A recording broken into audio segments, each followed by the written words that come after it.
Glória a Deus. Nós temos o maior privilégio, de estar aqui mais uma vez. Participamos aqui do Congresso de Mulheres, que foi uma bênção, que é algo que eu vou levar pro resto da minha vida. Tem muitas pessoas com a mente doente, e nós vamos estar ministrando essa palavra. Amém? Todos encontraram? Amém. Então vamos ler. E Corá, filho de Izar, filho de Coate, filho de Levi, tomou consigo a Datã e a Abirão, filhos de Eliabe, e Aon, filho de Pelete, filhos de Ruben. E levantaram-se perante Moisés com 250 homens, mulheres, crianças, Era jovens de 20 anos abaixo, não eram contados. Então, aproximadamente aí, calcula-se que seria por volta mais ou menos de 2 milhões de pessoas.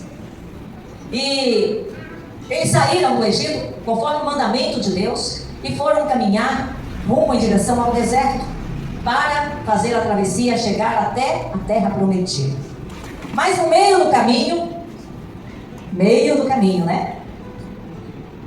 surgiu então essas 3 figuras: Corá, Datã e Abirão.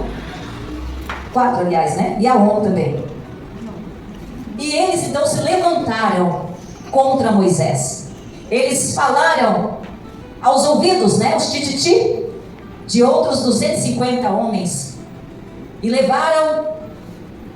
se levantaram contra Moisés e contra Arão. Sabe o que eles fizeram? Por motivo de inveja, porque Arão tinha sido ordenado por Deus sacerdote, e eles faziam parte da congregação, porque eles eram ali os que ajudavam, eram levitas, eles ajudavam ali. Mas eles não se conformaram com aquilo, eles achavam que eles deveriam estar no lugar de Moisés. E começou então a picuinha, a fofoquinha, a sedução, juntando-se ali aquelas pessoas que deram ouvidos a eles e se levantaram então e foram, reuniram e foi contra Moisés. E pessoas que estavam buscando a Deus verdadeiramente, que serviam a Deus, elas não deram ouvido, porque elas sabiam que aquilo que estava acontecendo não provinha de Deus. E então, ali a rebelião de Corá fez com que muitos perecessem e sofressem, sem conseguir chegar até a terra prometida. Todos conhecem essa história, porque eu tenho certeza que todos aqui estudam a Bíblia. Já tem lido a Bíblia aí de Gênesis e Apocalipse, Todo mundo, com certeza, é conhecedor. E todos sabem que quando eles se levantaram, quando eles começaram a querer usurpar o lugar de Moisés, ficaram contra Moisés, se levantaram acusando Moisés, achando que era Moisés que queria se aparecer, Deus se levantou e fez o que com eles? Exterminou. Exterminou com eles. A Bíblia fala que Deus, Ele é um Deus de justiça. E ai daqueles que se levantam contra aquele que é escolhido por Ele. Então nós temos que ter muito cuidado. Porque às vezes, o motivo de inveja, eu sempre falo o seguinte: às vezes as pessoas brigam tanto por cargos na igreja, discutem. Eu já fiz parte do Ministério de Louvor há muitos anos. E eu já vi coisas acontecerem do ministério da equipe de Ministério de Louvor que se juntou ali. Eles formaram um grupo e eles não aceitavam outras pessoas vir participar. Ficou aquela coisa como se ali só fosse deles. E não dava a oportunidade para outras pessoas participarem. E isso acabava prejudicando quem queria também, tinha desejo no coração de louvar, e matando até os talentos, porque eles não abriam mão. Então, a gente vê que o ser humano ele é defeituoso, é cheio de problema, é imperfeito em todos os lugares. Desde essa época, a gente vê então aqui que Corá ele se rebelou contra Moisés, contra o escolhido de Deus. E Eles encontraram muitos impedimentos, muitos empecilhos, encontraram gigantes, encontraram muitos obstáculos. E todos eles, quando voltaram, só voltaram falando coisas negativas. 10 destruiu. Olha, jamais nós não vamos conseguir chegar.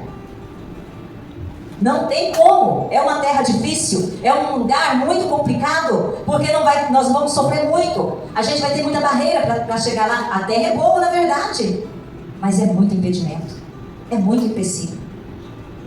Só que teve 2. Chegou e falou: não, pega lá. Existe um Deus que nos tirou da terra do Egito e nos ordenou. Há dificuldade, sim, mas aquele que é maior que todas as coisas está conosco. Nós não devemos temer. Amém, Jesus. A diferença aqui, enquanto os 10 foram negativos, enquanto os 10 queriam destruir todo o projeto, desanimar o povo para que seguisse, e de repente 2 se levantou positivamente, falando coisas boas. Não vamos desanimar. Ei, levanta a tua cabeça, vamos seguir em frente, porque quem manda é o Senhor, quem nos livra é o Senhor, quem está à frente com a coluna de fogo é o Senhor. Então não vamos desanimar. Não foram dados ouvidos para os 10, mas foram dados ouvidos para os 2. Enquanto 250 seguiram o mau entendimento, o mau comportamento de Corá, a má intenção dele, aqui já foi diferente. O que isso quer dizer para nós? Nós vemos tantos exemplos, né? Nós vemos também lá em 1 Samuel, capítulo 17, 28, quando Davi, ele foi um homem segundo o coração de Deus. Mas quando os irmãos dele estavam lá na guerra, perto do gigante, que o pai de Davi pediu para que Davi levasse o alimento para os irmãos, que o Davi chegou lá de quietinho, Eliabe já olhou e disse: o que você está fazendo aqui? Eu conheço muito bem o teu coração, que é mau. Olha só. Mas Deus olhava para dentro de Davi e disse o quê? Que o coração de Davi era bom. Mas os irmãos já desprezavam. Por quê? Porque ele já tinha sido ungido, separado para ser rei. E os irmãos, pela inveja, não queriam aceitar, diminuíam ele. Tudo isso e muito mais coisas nós temos como exemplo. Hoje não é diferente. Hoje não tem diferença nenhuma daquele tempo, infelizmente. Sabe quantas pessoas que eu já conversei, eu não tenho como mensurar. Por todas as vezes que eu vou evangelizar alguém, a maioria das vezes eu ouço o seguinte: eu já frequentei a igreja. Mas você saiu por quê, meu querido? Ou minha querida? Eu fiquei decepcionado. É com o pastor, é com alguns irmãos da igreja, é porque eu me sentia excluído, é porque eu me sentia aquilo, é porque eu me sentia desse outro jeito. Pessoas que saem feridas e não querem voltar mais. Por quê? Porque está cheio de Corás, de Abirão, de outros, os colegas, né? Aqui, de Datã, de Abirão, de Corá, de On, hoje, dentro das igrejas, que tem tentado de todas as formas impedir com que as pessoas elas cresçam, elas frutificam. Eu vim por uma tentativa de suicídio. E o Senhor, Ele falou no meu coração, Ele disse: eu tenho um campo grande para você, porque eu tenho um propósito na sua vida desde quando você foi gerado. Você escolheu a vida que você quis caminhar até aqui agora, mas eu escolhi você. Eu preciso de você. E a partir daquele momento eu fiz um compromisso com Deus. Mas foi fácil? Não. O que tem se levantado, o que se levantou de pessoas para me paralisar, não está escrito. Foi gente lá de fora? Não. Eu já passei cada sufoco na minha vida. Que se eu fosse olhar, se eu olhasse aqui, eu já estava fora dos caminhos da presença do Senhor faz tempo. Porque foi muita barreira, muita coisa. E aí, mas como eu sabia que quem tinha falado comigo era o Senhor, eu resolvi dar ouvido a Ele. Eu resolvi dar ouvidos a Ele. Por mais que se levantaram para me derrubar, eu já fiquei de castigo no banco, sendo proibido até dos irmãos me cumprimentar com a paz. Foi uma situação difícil. Eu passei os piores meses da minha vida, que eu chorava dia e noite. Eu falava, Deus, o que eu fiz?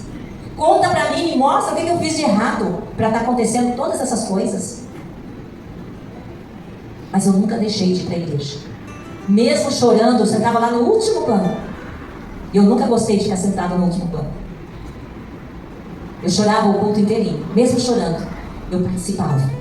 E eu falava, Deus, muda isso, porque não aguento mais. Tá difícil. Por quê? Porque se levantaram aqueles que fizeram um complôzinho para me destruir. Tudo por inveja. E eu nunca quis ocupar o lugar de ninguém. Eu simplesmente, quando eu me converti, eu fui me dedicar a estudar a palavra, fazer seminários, fazer cursos teológicos, porque eu queria aprender. Eu tinha o desejo, eu tinha sede de aprender. E tenho ainda até hoje. Eu não sei tudo. E aquilo gerou uma situação complicada. E eu falei para Deus, Deus, o Senhor é um Deus de justiça. Se eu estou errada, eu estou aqui, reconhecerei o meu erro e aceitarei aquilo que o Senhor tem para mim. Mas se não for de ti, se não for algo que eu fiz, então o Senhor toma providência, né? E graças a Deus, Deus tomou providência. Então, assim, toda a honra e toda a glória para Ele, né?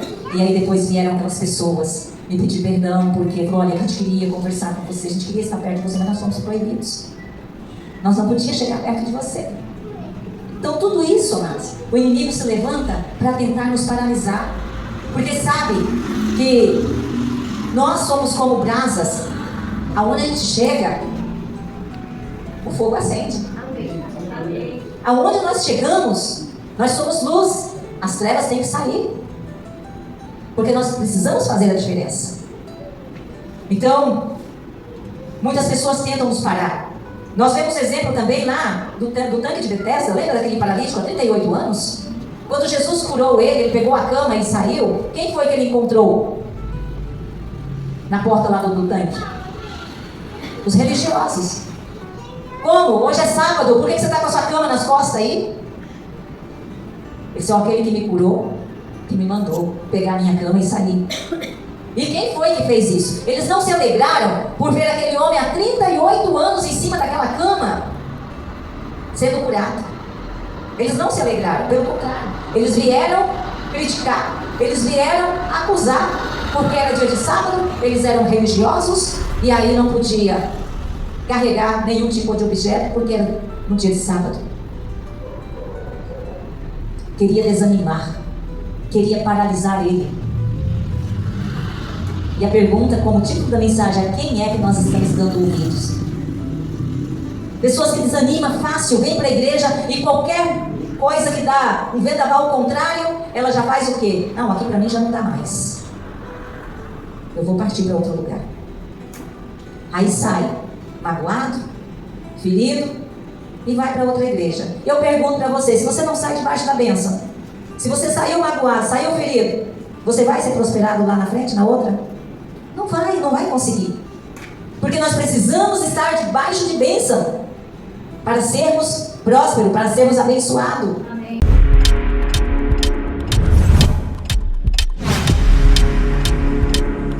É triste a dor do parto, né? Mas tem que partir, né? Lá vai a mana e o cunhado embora. Foi gostoso quando ficou. Vou pegando estrada com o meu busão, orando, pedindo a Deus que me proteja. Ela tá indo pra Espanha. Beijo, vão com Deus. Ela tá indo pra Espanha e ele vai levar. Vai com Deus. Ela vai pra Espanha e ele tá indo levá-la até Cuiabá pra embarcar lá. Ai, ai, ficou tão vazia a casa. 2 dias abençoados, maravilhosos aqui.